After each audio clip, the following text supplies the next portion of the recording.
இப்போது பார்த்து கொண்டிருப்பவர்கள் பலர் 48 நாள் விரதம் இருக்க நினைத்து இருக்க முடியாமல் ஆகியிருக்கும். ஆனால் முருகன் இதை உங்கள் கண்ணில் பட வைத்தால் அவன் உங்களுக்கு கட்டளையிடுகிறான், கடைசி 6 நாள் மகா கந்த சஷ்டி விரதம் இருக்க வேண்டும் என்று. இந்த 6 நாட்கள் விரதம் இருந்தால் ஒரு மண்டல காலம் விரதம் இருந்த பலன் கிடைக்கும் முருகனின் அருளால்.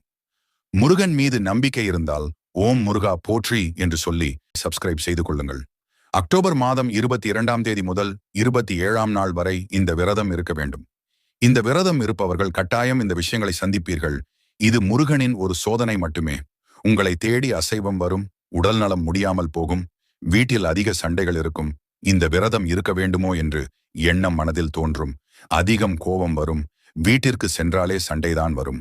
கோவிலுக்கு செல்ல வேண்டும் என்று நினைத்தால் தடங்கள் வந்து கொண்டே இருக்கும்.